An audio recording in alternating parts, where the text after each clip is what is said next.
सपा सांसद रामजीलाल सुमन द्वारा राणा सांगा को लेकर दिए गए बयान से छिड़ा विवाद थमने का नाम नहीं ले रहा है। जहां इस बयान से क्षत्रिय समाज में भारी आक्रोश देखने को मिल रहा है। आगरा में राणा सांगा की जयंती पर हुए रक्त स्वाभिमान सम्मेलन में रामजीलाल सुमन के खिलाफ नाराजगी अब सपा के लिए भी मुसीबत बन गई है। कार्यक्रम में आए लोगों ने रामजीलाल सुमन का समर्थन करने पर सपा के राष्ट्रीय अध्यक्ष अखिलेश यादव पर भी निशाना साधा और 2027 में सपा को वोट न देने के लिए हजारों लोगों ने एक साथ शपथ ले डाली। वहीं करणी सेना के समर्थक द्वारा अखिलेश यादव को गोली मारने की धमकी देने पर सपा सुप्रीमो की प्रतिक्रिया भी सामने आई है। जहां सोमवार को मीडिया से बातचीत में अखिलेश यादव ने एक बार फिर से करणी सेना पर जुबानी हमला बोला और कहा कि यह सेना भारतीय जनता पार्टी की है। प्रशासन के इशारे पर जिस तरह का नंगा नाच हुआ है, क्या आप कल्पना कर सकते हैं कि जान लेने की खुली धमकी दी जा रही है? संविधान और कानून पर चलने वाले लोग क्या कर रहे हैं? यह जिम्मेदारी किसकी है? मैंने कई मौकों पर कहा और फिर मैं कहता हूँ, ये सेना भारतीय जनता पार्टी की है।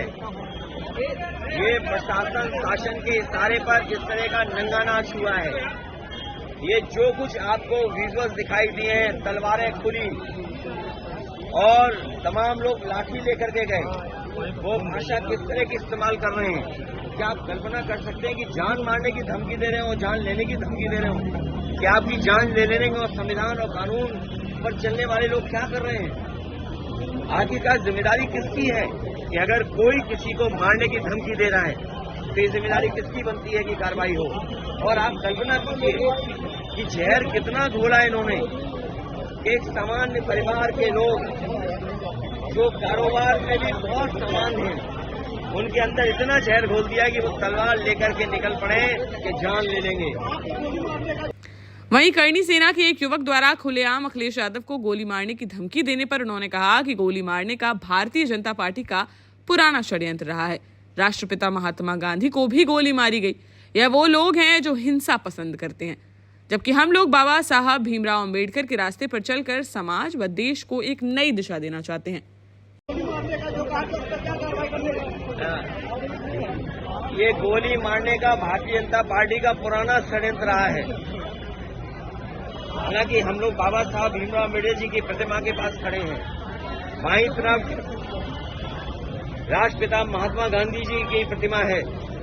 आपको पता होगा और जानते होंगे कि राष्ट्रपिता महात्मा गांधी को भी गोली मारी गई थी। ये वो लोग हैं जो हिंसा पसंद करते हैं, हिंसा को बढ़ावा देते हैं। ये तमाम वो लोग हैं, लेकिन हम सब वो लोग हैं जो बाबा साहब भीमराव अम्बेडकर के रास्ते पे चल करके और जो संविधान हमें रास्ता दिखाता है उस पर चल करके हमें समाज को और देश को नई दिशा देना चाहते हैं।